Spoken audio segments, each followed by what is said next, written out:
Emails. Emails, including me. Mrs. Bezuidenhout went with Des van Rooyen with 2 suitcases to Dubai under the guise of doing cooking demonstrations for the events manager of the Dubai Hilton.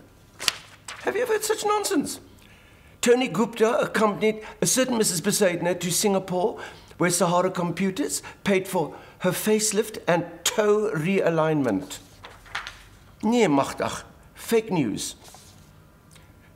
Evita Bezuidenhout introduced the United Arab Emirates ambassador to a close relative of Jacob Zuma on the 21st of August 2011. Nonsense! On the 21st of August 2011, I was celebrating my mother's 107th birthday. I don't have to explain. Duduzane's curtains in his Dubai apartment.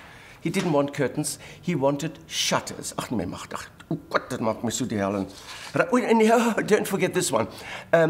Yes, accompanied the CEO of Eskom, Koko.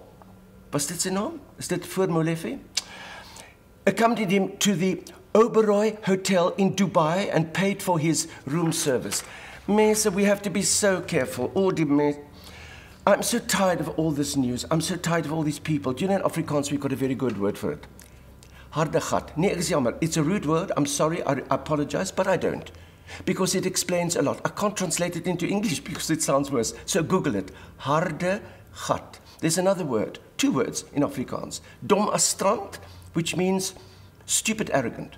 Now, I don't want to go through a list of all the people that I would accuse that of, but we have got too many politicians and people in our important areas of South Africa who are harde gat en dom as strand. And I mean, this is always the thing that I keep with me now for the next, every day I look at it. I mean, it's an old Sunday Times, I think a week or 2 ago. But look, there is the Gupta gift to President Jacob Zuma. Van een harde gat na ander harde gat. But then my grandchildren get cross with me and they say, oh, Gogo, you can't talk like that because you had it so easily in the old South Africa. Wag 'n bietjie.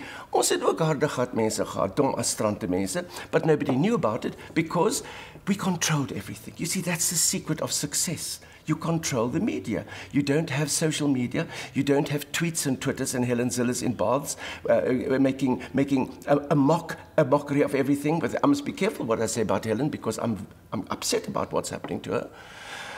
And yet again, I remember, and you know, I only remember it because I went through it yesterday with my granddaughter, Winnie Jean. 1981, there was a general election, which I had to help my husband with. My husband, Omahasi, was a member of parliament. And then there were 27 million people in South Africa. 4 million were white. 3 million had the vote. 1.5 million used the vote. And 700,000 voted for the government of the day. 700,000 out of 27 million. That was not a democratic government. That was a small town council. You see, if you make comparisons, you realize how lucky we are today. At least today we have a freedom of speech and freedom of expression. And please, all those emails with my name on it, that is nonsense. It's somebody trying to compromise me. Well, my grandchildren said to me, Gogo, where are we today compared to the old days? I said, oh, my Scott, it's so simple. We are in democratic South Africa. The only problem is our political sandbox is full because all the fat cats have got diarrhea. So put on the rubber gloves and smile. Evita, Evita, and you know what we mean. Evita, Evita, always on the scene. Evita Bezuidenhout, Evita should be queen.